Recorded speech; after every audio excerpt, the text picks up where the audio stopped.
അങ്ങനെ രാഹുൽ ഗാന്ധിയുടെ എത്ര റഫേൽ വീണു എന്ന വിങ്ങുന്ന ചോദ്യത്തിന് കൃത്യമായിട്ടുള്ള ഉത്തരവുമായി ഇന്ത്യൻ വ്യോമസേന ഇപ്പോൾ രംഗത്ത് വന്നിരിക്കുകയാണ്. ഇന്ന് 93ാമത് വായുസേനാ ദിനത്തോടനുബന്ധിച്ച് ഓപ്പറേഷൻ സിന്ദൂറിൽ പങ്കെടുത്ത യുദ്ധവിമാനങ്ങളെല്ലാം തന്നെ അണിനിരത്തിക്കൊണ്ട് പ്രദർശനവുമായി വ്യോമസേന ഇപ്പോൾ രംഗത്ത് വന്നിരിക്കുകയാണ്. പഹൽഗാം ഭീകരാക്രമണത്തിന് മറുപടിയായി പാകിസ്ഥാനിലെ ഭീകര കേന്ദ്രങ്ങളെയെല്ലാം പിന്നീട് പാക് സൈനിക കേന്ദ്രങ്ങളിലും തുടർച്ചയായി ആക്രമണം നടത്തിയ ഇന്ത്യയുടെ മുഴുവൻ യുദ്ധവിമാനങ്ങളെയും പ്രകടനത്തിന് അണിനിരത്തിയാണ് വ്യോമസേന മറുപടി നൽകിയിരിക്കുന്നത്. ഇത് ഇന്ന് ആസമിലെ ഗുവാഹത്തിയുടെ ആകാശം ജെറ്റ് എഞ്ചിനുകളാൽ ശബ്ദമുഖരിതമാകുമ്പോൾ അത് ഒരു രാഷ്ട്രത്തിന്റെ ആത്മാഭിമാനത്തിന്റെ ഗർജനം കൂടിയായി മാറുകയാണ്. നമുക്കറിയാം, ഓപ്പറേഷൻ സിന്ദൂറിന്റെ വേളയിൽ ഇന്ത്യയുടെ 5 റഫേലുകൾ അടിച്ചിട്ടു എന്ന പാകിസ്ഥാൻ അഴിച്ചുവിട്ട നുണപ്രചരണം, ആ നുണപ്രചരണത്തെ ഏറ്റുപിടിച്ച് രാജ്യത്തിന്റെ വ്യോമസേനയുടെ മാനത്തിനെ ചോദ്യം ചെയ്ത പ്രതിപക്ഷത്തിനുള്ള മറുപടി കൂടിയാണിത്. അസമിലെ ബ്രഹ്മപുത്ര നദിക്ക് മുകളിൽ നടന്ന ബരാക് എയർ ഷോയിൽ റഫേലുകൾ, സുഖോയികൾ, തേജസുകൾ, ജാഗ്വറുകൾ ഉൾപ്പെടെ 75-ലധികം വിമാനങ്ങളാണ് ആകാശത്ത് ശ്വാസമടക്കി പിടിക്കുന്ന പ്രകടനങ്ങൾ കാഴ്ചവെച്ചിരിക്കുന്നത്. ഇന്ത്യയുടെ വടക്ക് കിഴക്കൻ മേഖലയിൽ വ്യോമസേന നടത്തുന്ന ആദ്യത്തെ സമ്പൂർണ്ണ വ്യോമാഭ്യാസമാണിത്. ഈ ഒരു സ്കെയിലിൽ നടത്തുന്ന ആദ്യത്തെ വ്യോമാഭ്യാസമാണിത്.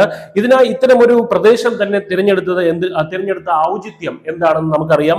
വടക്ക് കിഴക്കിൽ സിലിഗുരി ഇടനാഴിക്ക് സമീപമായി ഉയർന്നു വരുന്ന ചില ഭീഷണികൾ തന്നെയാണ് ഇതിന് കാരണം. അസം ഉൾപ്പെടെയുള്ള ഇന്ത്യയുടെ പ്രദേശങ്ങളെ ഉൾപ്പെടുത്തി മാപ്പ് വരച്ച ബംഗ്ലാദേശിനും ഏതാനും മണിക്കൂറുകൾക്ക് മുമ്പ് ഇന്ത്യയുടെ വടക്ക് കിഴക്കിലേക്ക് യുദ്ധക്കപ്പലയച്ച പാകിസ്ഥാനുമുള്ള ശക്തമായ താക്കീത് തന്നെയാണ് ഇന്ത്യ ഇതുകൊണ്ട് ഉദ്ദേശിക്കുന്നത് എന്നുള്ളത് വ്യക്തം.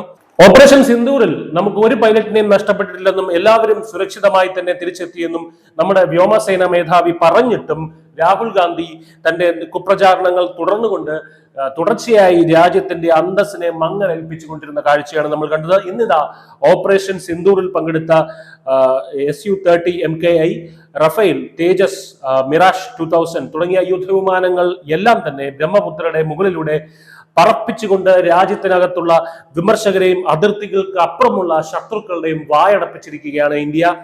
യുദ്ധവിമാനങ്ങൾക്ക് പുറമെ ഹെലികോപ്റ്ററുകളും അഭ്യാസ പ്രകടനത്തിൽ പങ്കെടുത്തിരുന്നു.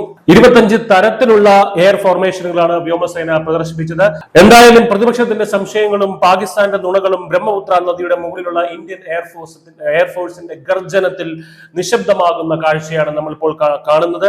എന്തായാലും നവംബർ 9 വായുസേനാ ദിനത്തിൽ തകർന്നു പോയ റഫേലുകൾ കാണിക്കാനാകാതെ ലോകത്തിന് മുമ്പിൽ ഇന്ത്യയുടെ മാനം ഇടിഞ്ഞു പോകുമെന്ന് പ്രതീക്ഷിച്ചിരുന്ന എല്ലാവരും തന്നെ ഓടിച്ചെന്ന് ബ്രഹ്മപുത്ര നദിക്കരയിൽ ചെന്ന് അവിടെ മാനത്തോട്ട് നോക്കി നിന്നാൽ മതി, ഇന്ത്യയുടെ മാനം അവിടെ മാനം മുട്ടി പറക്കുന്നത് കാണാം.